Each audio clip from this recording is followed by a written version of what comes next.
Now back to more with Coach Holgerson. Welcome back to the Dana Holgerson Show and Inside the Wolf's Den.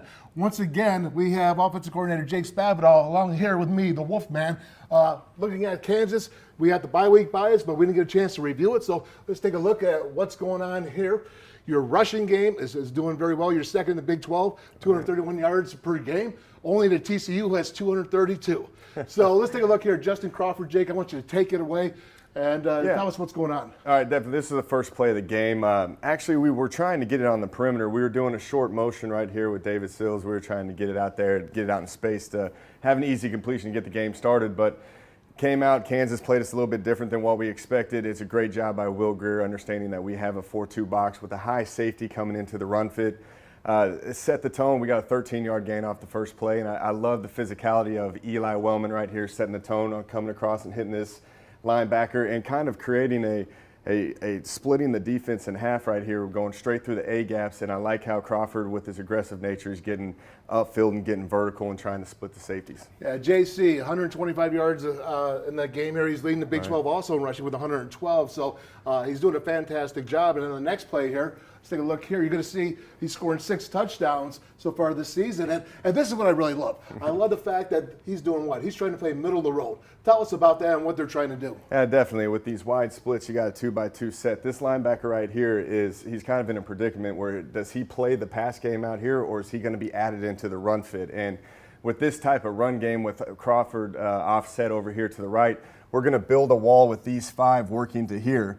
Colton Kivitz does a great job of getting to this Mike linebacker playing over the top, and we trap this this defensive end. And again, with these wide splits, playing the middle of the road, like you're saying, if you're getting vertical and downhill as fast as possible, it makes it very hard for that guy to make a tackle, especially being lateral, where at worst you're going to get a 5-yard gain. I love it. And here's the great thing is that right now your offense is 18 for 22 in the red zone scoring touchdowns. Now that's 82%, but that's really good from last year. But it's also better is that you have 12 of those touchdowns are rushes. That's an interesting stat. You know, I'm glad, like, this is the first time I heard this with rushing stats.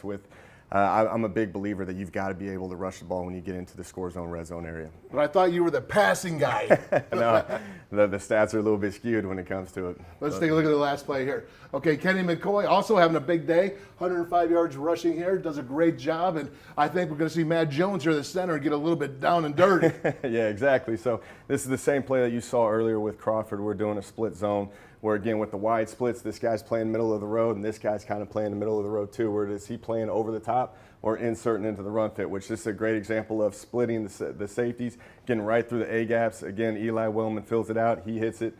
But once you get to the back angle of this, you're going to see where Matt Jones ends up coming off his block right here, ends up throwing him one direction where Kennedy cuts off of it and ends up doing a headstand right here, which the players actually love this right here. While Kennedy's getting north and south, he's doing a somersault in the background.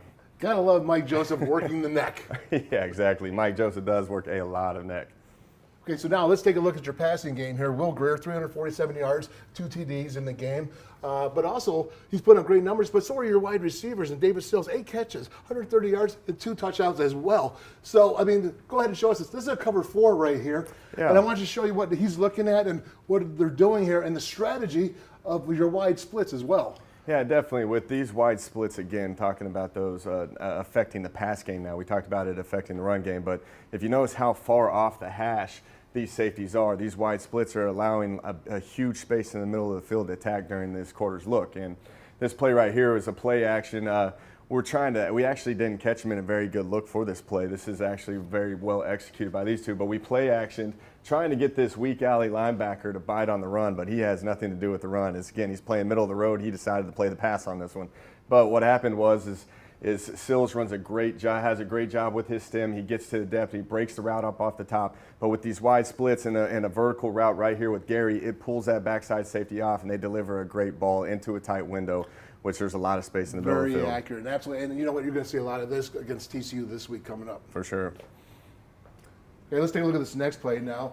Again, it's Will Greer making a pass, but to Justin Crawford, who, when I thought first came out of junior college, I thought we were really going to put him a lot last year, and we didn't quite, for some reason, it didn't quite gel. but right now he's starting to gel in the passing game. Yeah, definitely. This is a 3rd and 6 call right here, kind of at a crucial time to keep the drive going.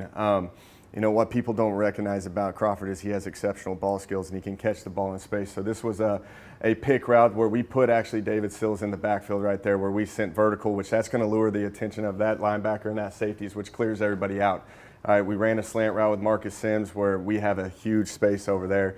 All right, Will does a good job of throwing hot off the free hitter right here, but again, you get the ball in the space with a playmaker like Crawford, he's allowed to do these high step, these Tavon Austin high steps that you've seen in the past on Mountaineer Field, which those things we don't coach, we just allow him to do. Leader of the marching band. No question. Next play. All right, now this one right here is this is a quarters look in a way. You got a little higher safety, but you got a quarter safety to the boundary. But we're still trying to attack this middle of the field, all right? So what we're doing is we're going to run a slant right here with David Sills to occupy him and then slip over the top of this and try to attack that area. This is, again, a very well-executed play by both these guys, by Sills, and a very accurate ball. But I like how Will Greer steps up in the pocket. Kennedy McCoy right here gives us that added hit on that defensive lineman who's coming through. He's throwing it off his back foot, ends up being a 49-yard touchdown. This was really one of the more impressive plays that we've seen this year. Catching at the high point once again. Great job, great throw. Awkward throw because he's in an awkward position, but he gets it done. Exactly. So the last play I want to look at is Will Greer here and his incredible poise, I think, in the pocket that he has, and he's able to avoid pass rushers. I mean, you got Dorrance Armstrong right here. He's going to come around the twist, Jake, but you know, he's a future NFL guy, and look what he does, Will. Yeah, definitely. Kansas had a very good defensive line. We had a lot of concerns with it, especially with all the twists in the games that they do. They're very disruptive up front. And the thing that makes Will special is that he can still feel the presence of these defensive linemen trying to come tackle him and keep his eyes downfield on the target, which this is an exceptional one. It's kind of like a Houdini type deal. You can see that his eyes are to the left. We get on different levels with the twist, and Armstrong comes in for, you know, really a free hitter, but like that is an exceptional job of Will being able to make that guy miss in space while keeping his eyes downfield. And you see little Tevin Bush come into the vision and get it there for a positive game, which could have ended in a sack, could have ended in actually kept the drive coming alive right there, which that was just one of the few things that Will Greer does that makes him a pretty special player. As a former lineman, you're saying, oh no. As you, as a former quarterback, you're saying, yeah, that's pretty darn good. That's pretty good. All right. Hey, thanks for stopping by once again. Good luck against TCU this week.